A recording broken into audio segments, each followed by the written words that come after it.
আজ দেখুন আমি বাজার থেকে কি নিয়ে এসেছি। দেখুন আজ নিয়ে এসেছি কাঁচা আম। এই দেখুন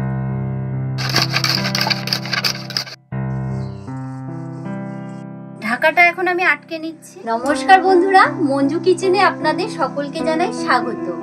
আজ দেখুন আমি বাজার থেকে কি নিয়ে এসেছি। দেখুন আজ নিয়ে এসেছি কাঁচা আম। এই দেখুন এখানে 1 কিলো কাঁচা আম নিয়ে এসেছি। জানেন তো বন্ধুরা, এখন তো কাঁচা আমের সিজন নয়, তাও দেখুন আমি কাঁচা আম পেয়েছি। একজন দাদু দেখছি এই কাঁচা আম নিয়ে বসে আছে। তাই একটাই ছিল, মানে 1 কেজির মতনই ছিল। কাঁচা আমগুলো দেখে আমার ভীষণ লোভ লাগলো, তাই কাঁচা আমগুলো নিয়ে আমি চলে আসলাম।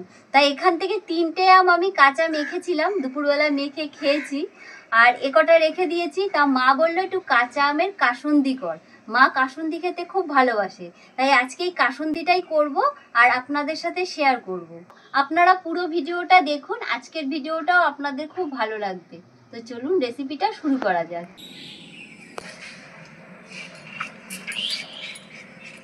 আর আমগুলো দেখুন একদম টাটকা, এই দেখুন কষ বেরোচ্ছে।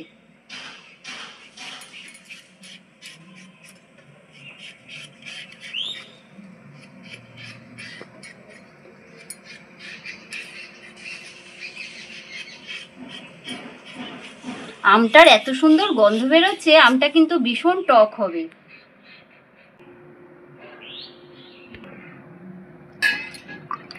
আমগুলো ছুলে আমি জলের মধ্যে কিছুক্ষণের জন্য ভিজিয়ে রেখে দেবো। আমের যে কষটা আছে সেটা বেরিয়ে যাবে।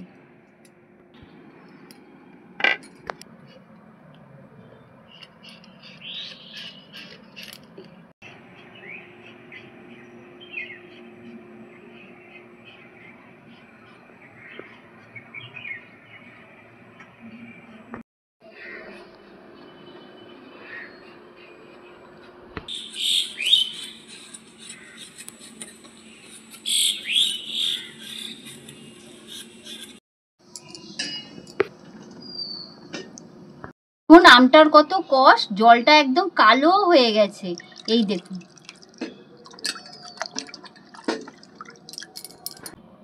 এখন আমি আমটা চিড়ে নিচ্ছি। দেখুন আমটায় কিন্তু সেরকম আটি হয়নি এখনো। এই দেখুন এই বীজটা ফেলে দেবো।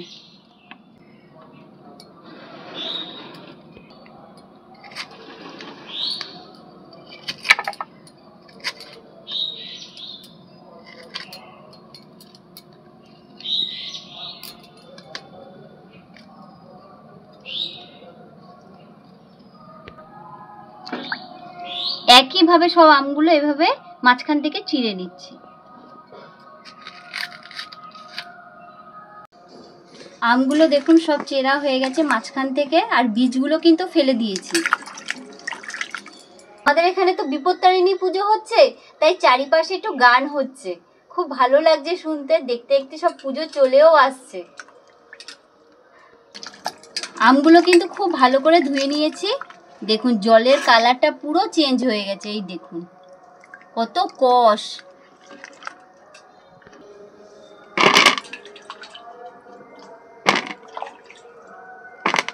আমগুলো এখন আমি ঘষে নিচ্ছি।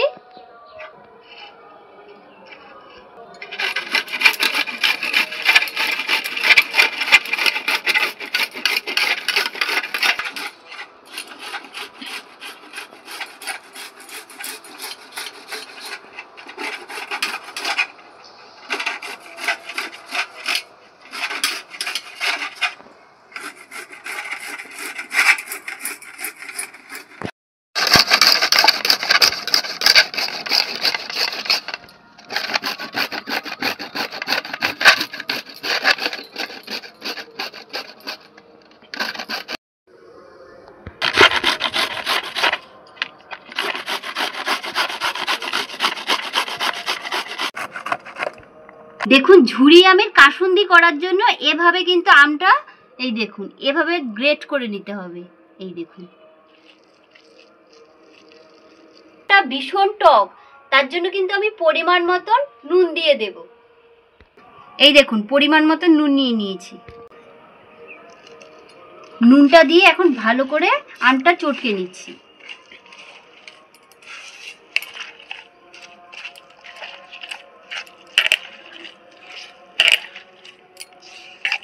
খুব ভালো করে কিন্তু মেশাতে হবে।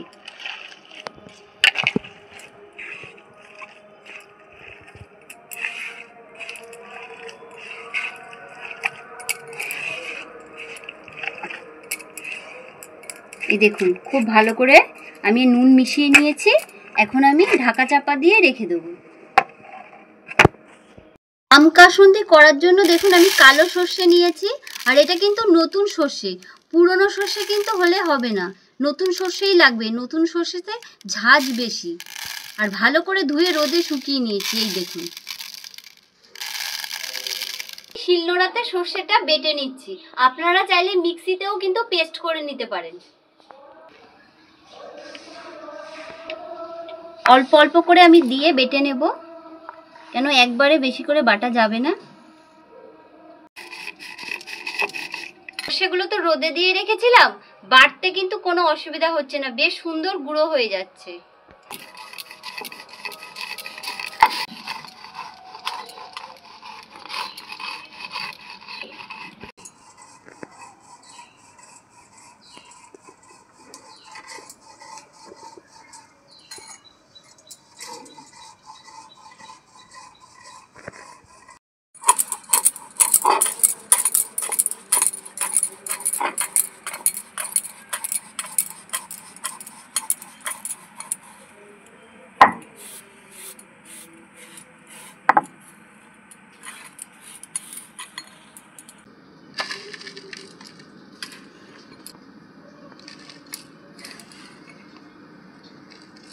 দেখুন সর্ষেগুলো খুব মিহি করে বেটে নিয়েছি।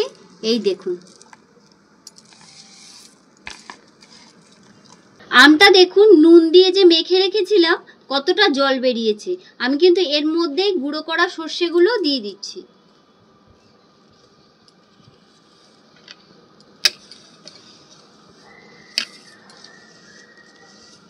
এখন আমি এর মধ্যে কিছু উপকরণ মিশিয়ে নিচ্ছি। 1 চামচ হলুদের গুঁড়ো, পরিমাণ মতো লঙ্কার গুঁড়ো দিয়ে দিচ্ছি,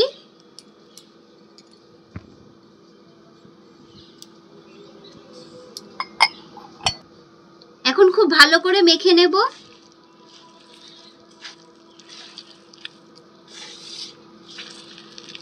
সর্ষেটা এতটাই ঝাঁজ যে আমার চোখ জ্বলছে। এটা তো নতুন সর্ষে, ভীষণ ঝাঁজ।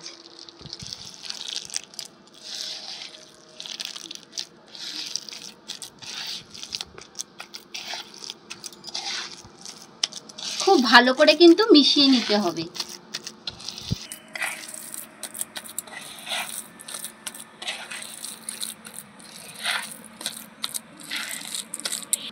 আর 1 বছর ভালো রাখার জন্য দিয়ে দিচ্ছি 1 ঢাকনা ভিনিগার। এই ভিনিগারটা দিলে কিন্তু কাসুন্দিটা নষ্ট হবে না সহজে।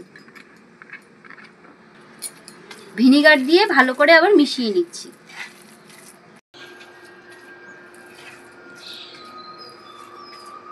খুব ভালো করে কিন্তু মেখে নিয়েছি। আর আমি একটা কাচের বয়ম নিয়েছি, এর মধ্যে কিন্তু এখন আমি ভরে নিচ্ছি।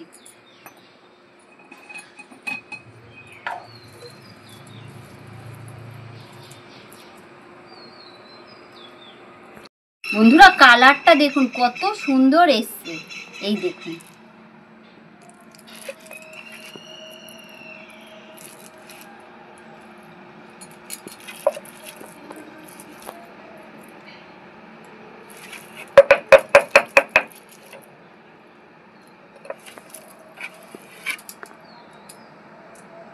এক বাটি সর্ষের তেল নিয়ে নিয়েছি, কাসুন্দির মধ্যে এখন আমি ঢেলে দিচ্ছি।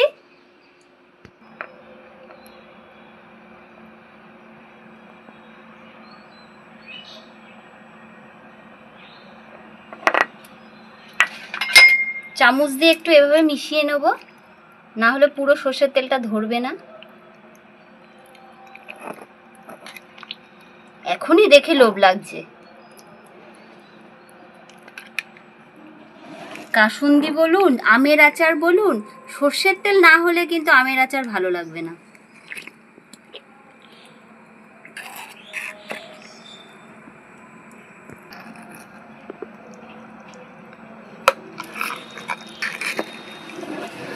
বাদবাকি তেলটাও দিয়ে দিচ্ছি।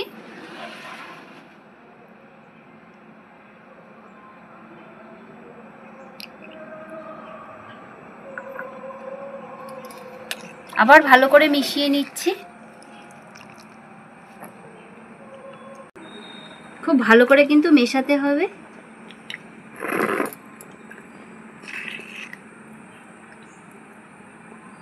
দেখুন কালারটা কত সুন্দর এসছে সর্ষের তেল দেওয়াতে।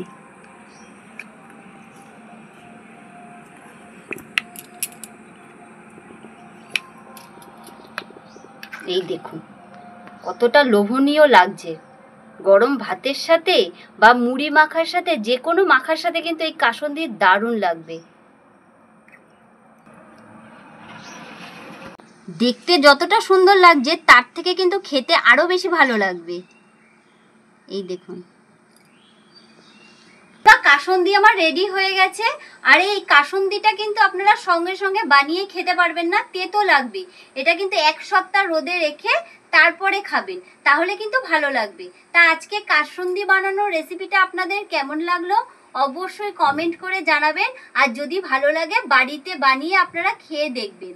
আজকের ভিডিওটা এই পর্যন্ত।